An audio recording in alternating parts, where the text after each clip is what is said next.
Looks like the sport of slap fighting isn't winning many fans over after a nasty clip from one of its events spread across the internet like wildfire. One contestant was left horribly disfigured. If you haven't already heard about the sport already, the rules are rather simple. Two people slap each other until one person can't do it anymore, either by knockout or by throwing in the towel. In an era where more and more sports around the world are focusing on trying to protect the health and welfare of their players and their brains, one such sport seems to go in the complete opposite direction. Despite all the numerous stories about how damaging and deadly blows to the head can be, what with all the repeated head trauma, slap fighting organizers keep charging on. All of that culminated in the subject of today's video, a gruesome clip from the RXF slap fighting championships in Romania. Social media users were left in disbelief after it went viral. One of the competitors, Soren Kamza, can be seen getting whacked with an absolutely devastating blow.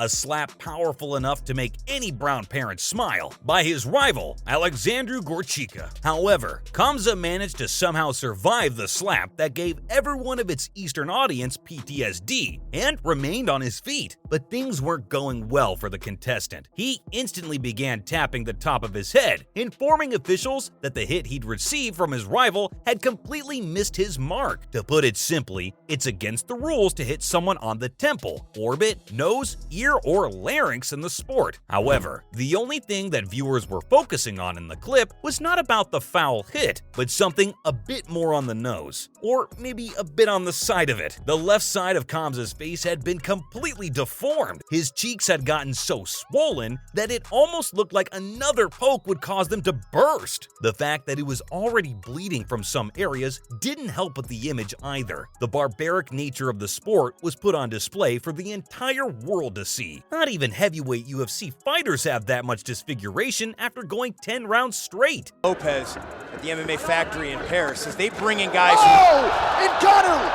But it seems that Kamza didn't really mind the injury, or was probably too dazed to even notice the pain. He's definitely gonna feel that one in the morning. However, despite the horrific disfigurement, the victim managed to come out on top and $7,800 richer after claiming the championship victory and pocketing the cash reward, which, to be honest, may just be enough to cover his hospital bills. The clip garnered almost 10 million views, and social media users had a field day, calling for the sport to be axed. Even professional athletes and sports commentators voiced their concerns. Al Dawson, the writer for This Is Boxing, said that the whole ordeal was really grim to watch, stating that he felt bad for everyone who was involved in the event, especially the dude getting slapped so hard that he was bleeding all over himself while trying to keep one side of his face from falling off. Josh Barnett, an MMA fighter, also chimed in, saying that these types of events, which he refused to call a sport, were probably the dumbest thing he'd ever seen, and questioned why people supported them at all.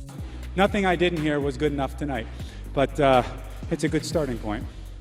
Tony Marinaro, a podcast host, also asked for the sport to be banned altogether. Even health experts voiced their opinions on the matter, one of the most important one coming from a neuroscientist fighting to stop CTE. People will agree with me on this one.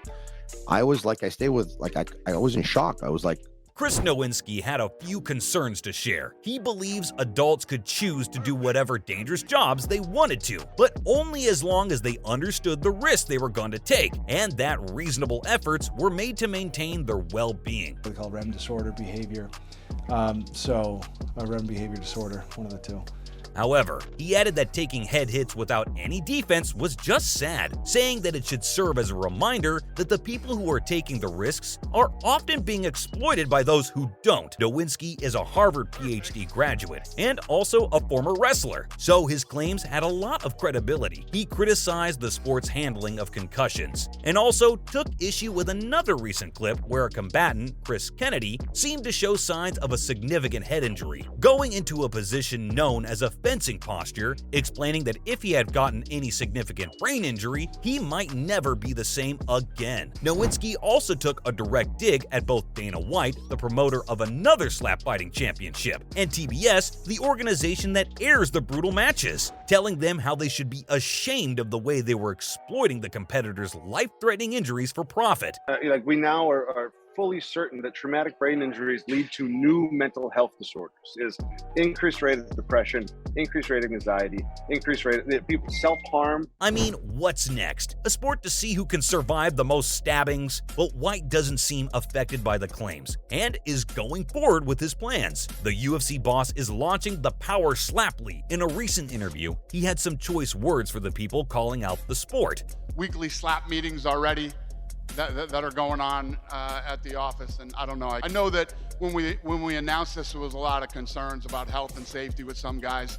White justified his stance by explaining that his promotion would be spending money to ensure that there were two healthy competitors in the ring. He promised to have proper medical attention during and after the fight, and added that these were all the things they needed to educate people on, just like how they needed to educate people on the sport of mixed martial arts. He further added that while slap fighters take 3 to 5 slaps per event, boxers take 300 to 400 punches each fight. When asked about what he thought about the people who were calling for the sport to be axed, he replied, saying that if they didn't enjoy watching it, then they simply shouldn't, and that if they were so disgusted by it, then they should stick to watching something like The Voice. To be fair, even if White pulled back his plans, there are still many other slap promotions that have been in existence for much longer than White's circuit, including the Missouri-based slap fight. However, it looks like not everyone is against the concept of slap fighting, especially UFC legend Conor McGregor himself. McGregor tweeted alongside a video from Khamzat's match with the caption, "Absolutely gorgeous technique. Congrats, the new heavyweight champion." However, Notorious only was responding to a clip of Khamzat's opponent landing a hellacious blow, so it's not really clear if he's praising the great technique or Khamzat, who expertly ate the slap and managed to stay in the fight. The former dual-weight UFC champion's newfound respect for slap fighting is timely, especially considering Dana White's Power Slap League debuted recently as well, where about 295,000 people tuned in for the first episode. The debut episode of the competition was supposed to air back on the 11th of January, but it ended up getting delayed by a week after its owner. Dana White got into a slapping scandal of his own. The promoter was caught hitting his wife on camera at a nightclub in Mexico at a New Year's Eve party after a heated exchange between the couple. Although the 53-year-old apologized for his actions, My wife and I